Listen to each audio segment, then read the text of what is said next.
Halo teman-teman, kembali lagi bersama gue Satnan. Kali ini gue akan membahas soal hasil drawing Piala AFF 2022 yang sudah dilakukan di AFC House Kuala Lumpur, Malaysia pada hari Selasa 30 Agustus 2022.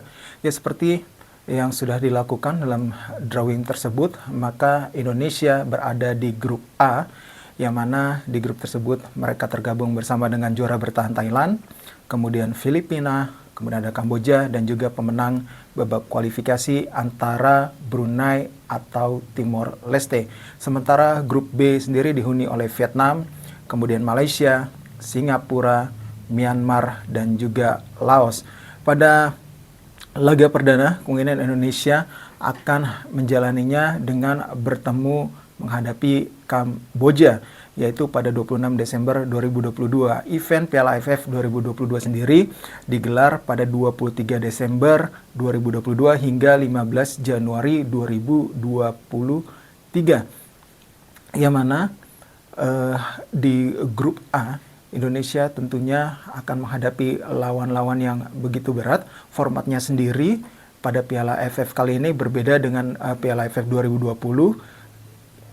Ketika dijalani pada masa pandemi, waktu itu kan venue-nya dipusatkan di Singapura ya, jadi semua pertandingan digelar Singapura gitu. Tapi kali ini sudah tidak menggunakan format itu lagi, jadi sistemnya adalah round robin, yaitu akan bermain 2 kali laga kandang dan juga 2 kali laga tandang gitu. Jadinya di laga ini masing-masing tim akan bertindak juga sebagai tuan rumah ataupun kebagian jatah untuk menjadi tuan rumah. Ini seperti format yang pernah dilakukan sebelum di masa pandemi gitu. Jadi ada kesempatan Indonesia untuk menjadi tuan rumah itu beberapa pertandingan di fase grup. Jadi juga ada peluang para supporter untuk bisa menyaksikan langsung gitu. Ya, yang pastinya turnamen ini sendiri dipastikan akan berjalan meriah ya tampaknya gitu, karena bisa dibilang tim-tim juga pastinya sudah bersiap, termasuk dengan timnas Indonesia. Bahkan Coach Sinteyong dalam rilis resmi PSSI juga mengungkapkan sebenarnya melihat dari peta persaingan di grup A gitu, ya dia melihat Thailand masih menjadi lawan paling kuat di grup ini gitu. Meski begitu, Coach Sinteyong juga mewaspadai tim lainnya seperti Filipina misalnya gitu, karena Filipina juga makin berkembang dengan barisan pemain naturalisasinya dia gitu.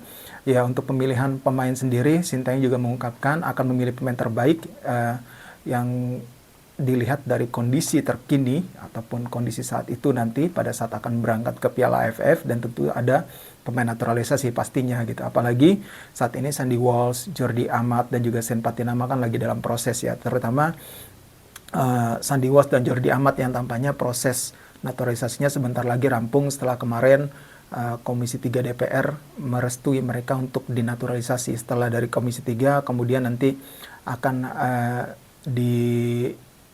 meminta persetujuan lagi dari Komisi 10, dan habis itu baru ke Presiden, dan setelah ditandatangani Presiden nanti akan balik lagi ke Kemenkumham untuk diproses hingga akhirnya nanti Sandy Walsh dan juga Jordi Amat disumpah menjadi WNI gitu. Ya, diharapkan sih sebenarnya kalau dari perkiraan PSSI sih berharap proses Sandy Walsh dan juga Jordi Amat ini selesai dalam 2 pekan ke depan lah gitu. Kalau Sen Patinama masih harus menyusul karena kan dia agak sedikit lebih terlambat ya dalam mengurus dokumen dari administrasi dia untuk naturalisasi gitu. Ya, kita harapkan juga ya Sandy Walsh dan Jordi Amat ini bisa ikut serta dalam laga uji coba melawan Krakow ya pada 24 dan 27 September nanti di Stadion GBLA dan juga di Stadion Jakarta International Stadium di Jakarta.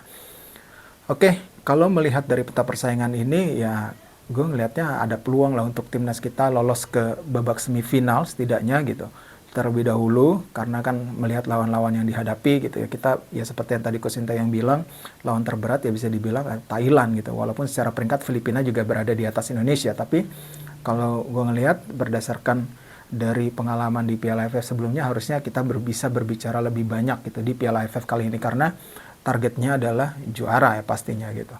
Ya, kita harapkan itu bisa terjadi.